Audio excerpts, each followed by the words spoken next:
Kami awali segmen Berantas ini pemirsa dengan perkembangan dari kasus bos rental yang dibunuh, bahwa jajaran kepolisian Polda Jateng dan Polresta Pati ini kembali menangkap 6 pelaku pengeroyokan pengusaha rental yang terjadi di Desa Sumbersoko di Sukolilo, Pati, Jawa Tengah. Keenam tersangka ditangkap pemirsa saat mereka kembali ke rumah setelah sebelumnya mereka ini sembunyi di hutan.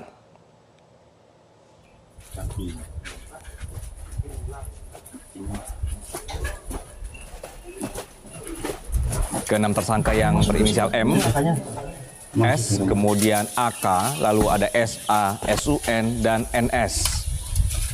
Ditangkap polisi saat hendak kembali ke rumah masing-masing setelah bersembunyi di hutan. Para tersangka terbukti melakukan tindakan penganiayaan kepada para korban secara bersama-sama yang menyebabkan 1 korban meninggal dunia dan 3 lainnya mengalami luka parah. Sebelumnya, polisi juga menangkap 4 tersangka lainnya yang diduga turut terlibat dalam aksi penganiayaan. Kapolda Jawa Tengah Irjen Pol Ahmad Lutfi mengimbau agar para pelaku menyerahkan diri karena nama dan identitas sudah diketahui. Keenam tersangka ini dikenakan pasal 170 KUHP pidana dengan ancaman maksimal 9 tahun penjara. Kemarin sudah kita rilis bahwa pertama ditangkap 3 orang. Kemudian kita tangkap lagi 1 orang, dan tadi malam kita tangkap 4 orang, subuh tadi 2 orang. Jadi jumlahnya semuanya adalah 10 orang yang perannya sudah cukup bukti, sudah bukti permulaan cukup bahwa yang bersangkutan adalah terlibat dalam kasus 170. Kalau itu bukti permulaan cukup, tangkap, bukti cukup, tahan. Itu perintah saya. Kemudian dari pengembangan kasus, Polda Jawa Tengah dengan Polresta Pati kita melakukan kegiatan 21 yang sasarannya tidak hanya Pati, yang sasarannya adalah multi sasaran. Jadi Kecamatan Pati ya, Sukolilo ya, kemudian Trangkil, Tambak Kromot dan Trangkil. Dengan harapan pengembangan ini akan memberikan efek deterren untuk merubah image bahwa tidak boleh masyarakat kita itu melakukan main hakim sendiri. Pemirsa, ada data dari PPATK atau Pusat Pelaporan dan Analisis Transaksi Keuangan yang membuat kita sangat terkaget-kaget karena ada nilai transaksi judi online yang terus meningkat. Jumlahnya pada kuartal pertama 2024 mencapai 600 triliun rupiah. Kepala Biro Humas PPATK, M. Natsir Kongah, menyebut bahwa laporan transaksi keuangan mencurigakan dari tahun 2022 sampai tahun 2024 meningkat drastis. Di 2022 misalnya, ada sekitar 11.222 laporan transaksi keuangan mencurigakan, dan di tahun 2023 ada sekitar 24.850 laporan transaksi keuangan mencurigakan. Sampai saat ini PPATK sudah memblokir ada 5.000 rekening yang terlibat dalam transaksi judi online. Angka 57 triliun, di 2022 meningkat menjadi 81 triliun. Di 2023 melonjak begitu tinggi menjadi 327 triliun.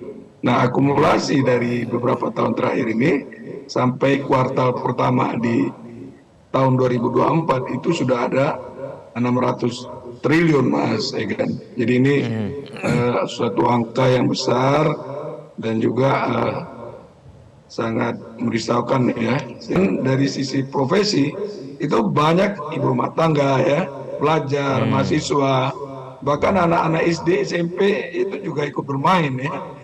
Nah, dari mana kita tahu identifikasi dari para pemain yang ada ini? Ya, pertama kan kita punya pengaduan masyarakat ya. Dari aduan masyarakat itu orang tuanya mengeluh anaknya begitu dengan judi online. Begitu juga anak-anak banyak yang mengadukan orang tuanya kepada PPATK, dan kita juga melihat informasi yang terjadi di tengah masyarakat. Nah, informasi yang ada itu terus kita lihat di transaksi yang ada ya memang klop ya.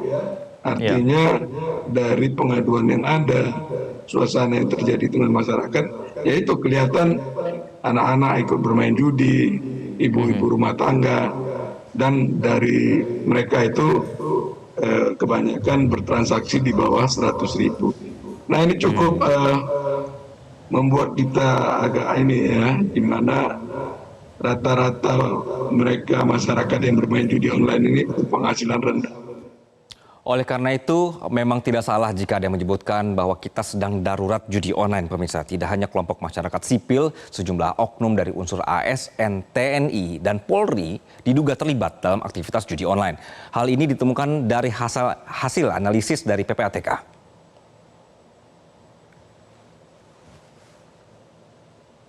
Temuan ini disampaikan Koordinator Kelompok Humas PPATK Natsir Kongah yang mengakui yang menyebutkan bahwa ada keterlibatan kelompok pelajar dan juga mahasiswa dan serta oknum ASN, TNI, dan Polri.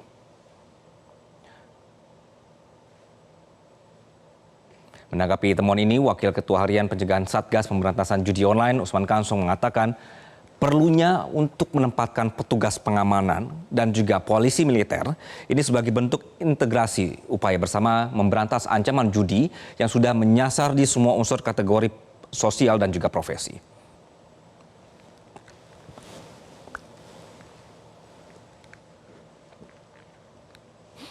Satuan Tugas Judi Online ini resmi dibentuk pemerintah untuk memberantas judi online, pemirsa. Satgas nantinya jika tidak bisa memberantas judol hingga ke akar-akarnya, oleh karena itu mereka nanti akan bersatu untuk terus mengejar judi online ini.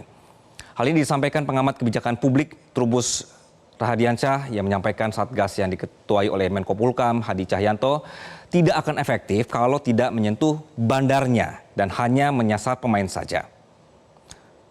Trubus mengatakan bandar judi terdiri dari bermacam profesi, dari mulai pengusaha sampai di kaum elit, bahkan ada yang melibatkan aparat penegak hukum.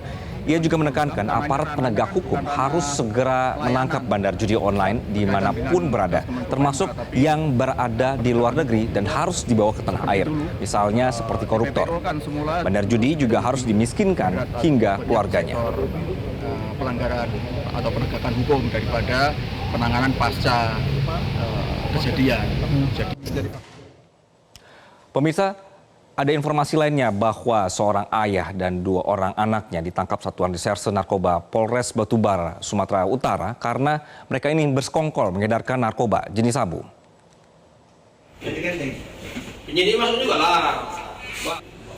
NS ditangkap petugas Satres Narkoba Polres Batubara di kawasan Kota Medan setelah sempat ditetapkan sebagai daftar pencarian orang oleh polisi.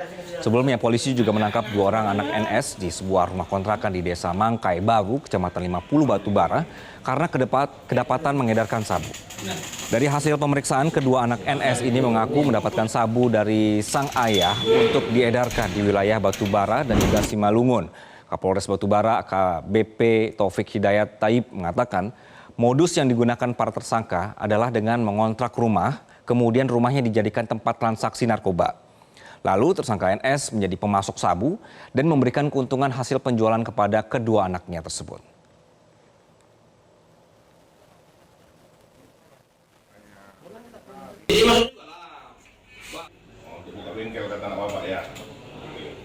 Menyesal kah ini? Sudah. Atur lah. Mirip. Satu lagi. Alah, teman-teman. Malu kita gini. Jelajahi cara baru mendapatkan informasi. Download Metro TV Extend sekarang.